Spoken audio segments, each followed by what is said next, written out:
नमस्कार मंडळी, आजच्या जेवणात काय आपल्या लॉंग व्हिडिओमध्ये तुमचं हार्दिक स्वागत आहे. तर आज आपण आहे ना छान स्टफ पॉपलेट बनवतो आहे. तर आज जी आपण स्टफिंग बनवणार आहेत ती कर्दी कोलंबीची बनवणार आहेत आणि थोडी युनिक स्टाईलनी बनवणार आहेत. तर चला बघूया रेसिपी.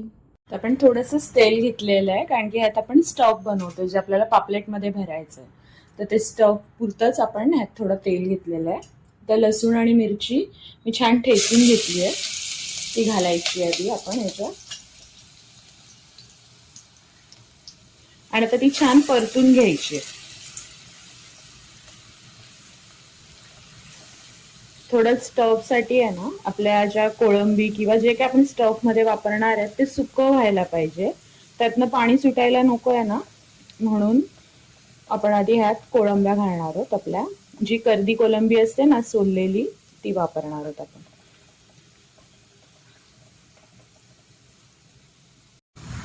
त्यात थोडीशी आपण हळद घालून घेतोय.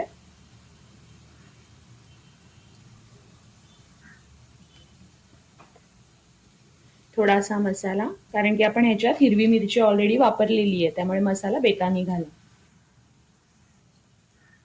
आता आपण ह्याच्यामध्ये आहे ना आपली कर्दी कोलंबी घालणार आहोत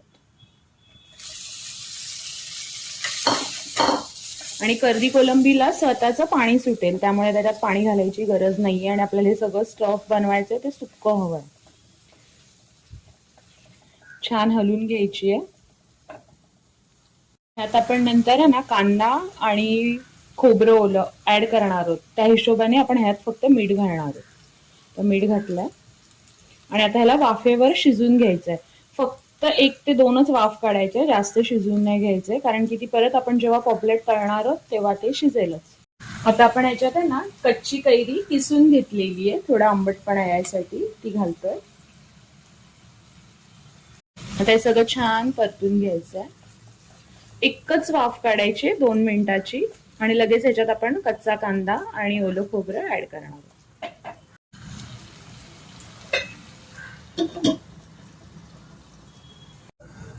आपण आता झाकण काढणार आहोत. हे बघा, कोळंबीला भरपूर सारं पाणी सुटलंय आपल्या, तर आता झाकण अजिबात नाही ठेवायचंय. आता कोळंबी छान हलवून घ्यायची आहे. आता ह्याला पाणी सुटलेलं आहे ऑलरेडी, तर ते पाणी आता आपण आटून घ्यायचंय. आणि आता मी ह्याच्यात आहे ना आत्ता कांदा घालणार आहे, म्हणजे थोडा अडकच्चा कांदा असला ना की दाताखाली चावायला चांगला येतो.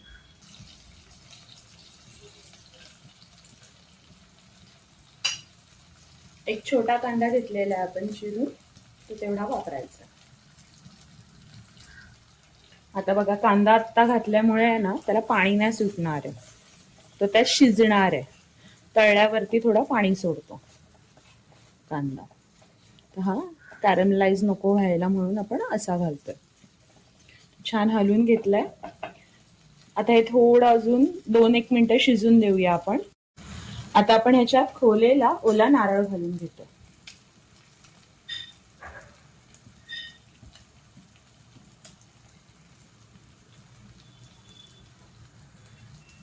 आता हे छान परतून घ्यायचंय.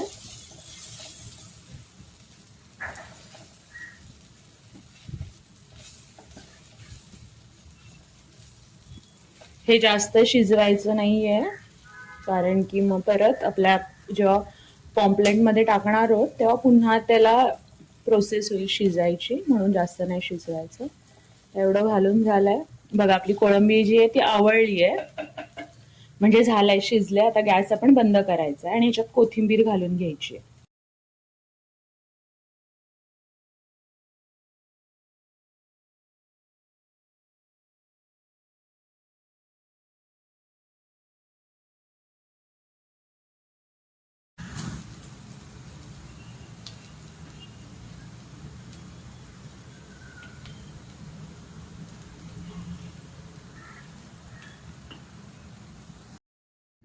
आपलं स्टफ छान तयार झालंय. आता आपण आहे ना पूर्ण मॅरिनेशन करणार आहोत पॉपलेटला, त्यासाठीचं मॅरिनेशन बनवूया. तर लसूण आणि मिरची छान ठेचून घ्यायची आहे, जरा जास्त बारीक करून घ्यायची आहे. किंचित हळद घ्यायची आहे, मसाला घ्यायचा आहे, मीठ चवीनुसार घ्यायचं आहे, त्यात आगळ घालायचं आहे म्हणजे थोडी पेस्ट अशी आपली तयार होईल.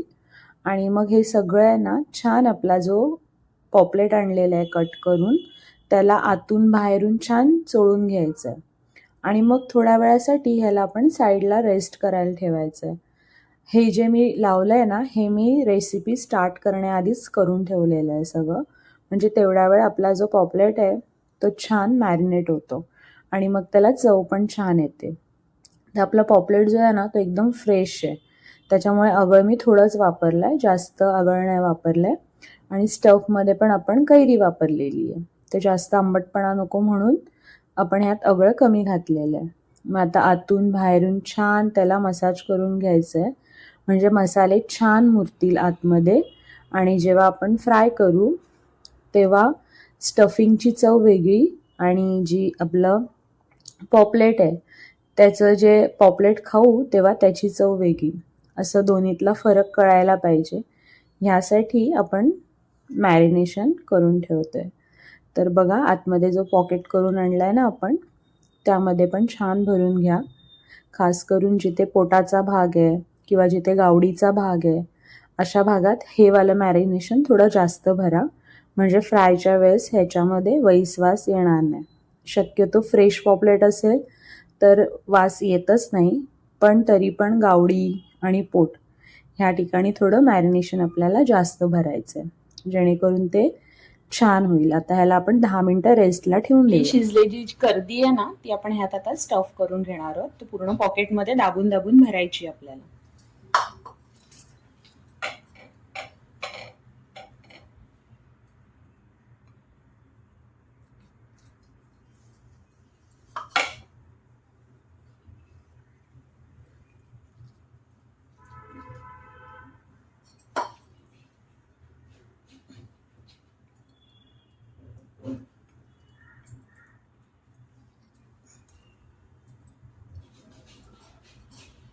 पूर्ण मस्त बसली याच्यात कर्दी आपली.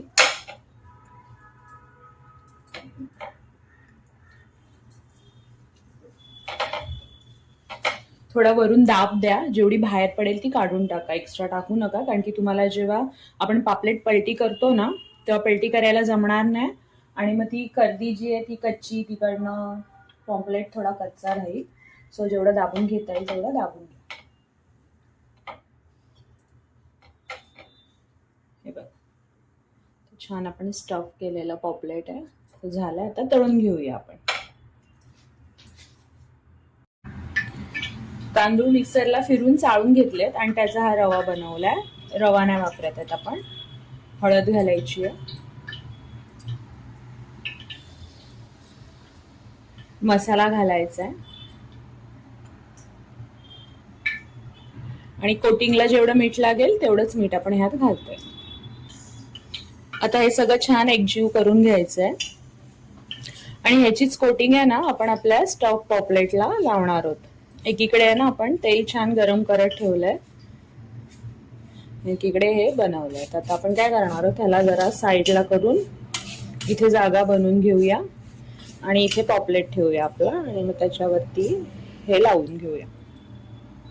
बघा आपलं स्टफ पॉपलेट, तर त्याच्यावरती हे सगळं लावून घेऊया आपण.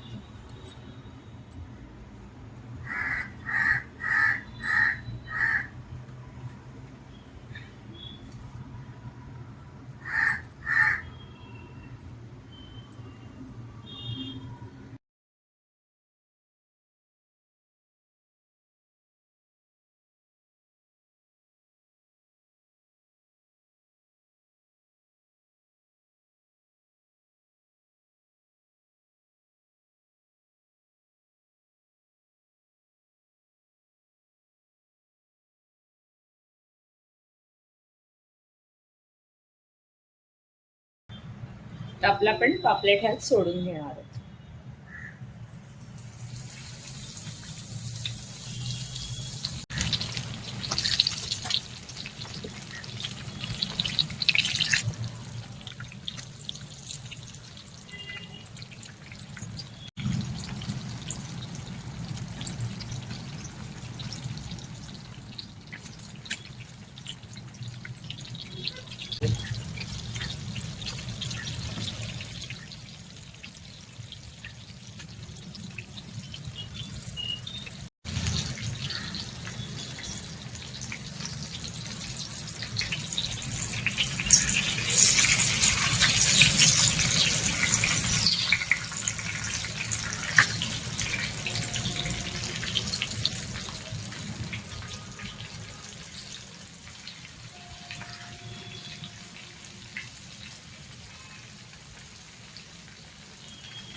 ही जी पलटी करण्याची प्रोसेस आहे ना ती खूप कठीण आहे. तर त्यासाठी असे 2 चमचे घेऊन, आता तुम्ही बघितलंय कसं आपण पलटी केलंय, सेम तसं पलटी करायचंय. आता दुसऱ्या बाजूनी पण आपण शिजून घेतोय आणि एकदम लो फ्लेमवरच शिजून घ्यायचंय, हाय फ्लेम नका करू.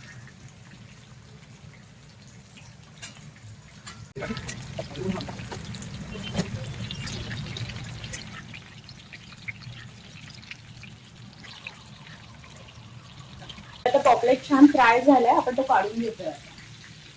सेम काढून घेताना सेम प्रोसेस सांभाळून.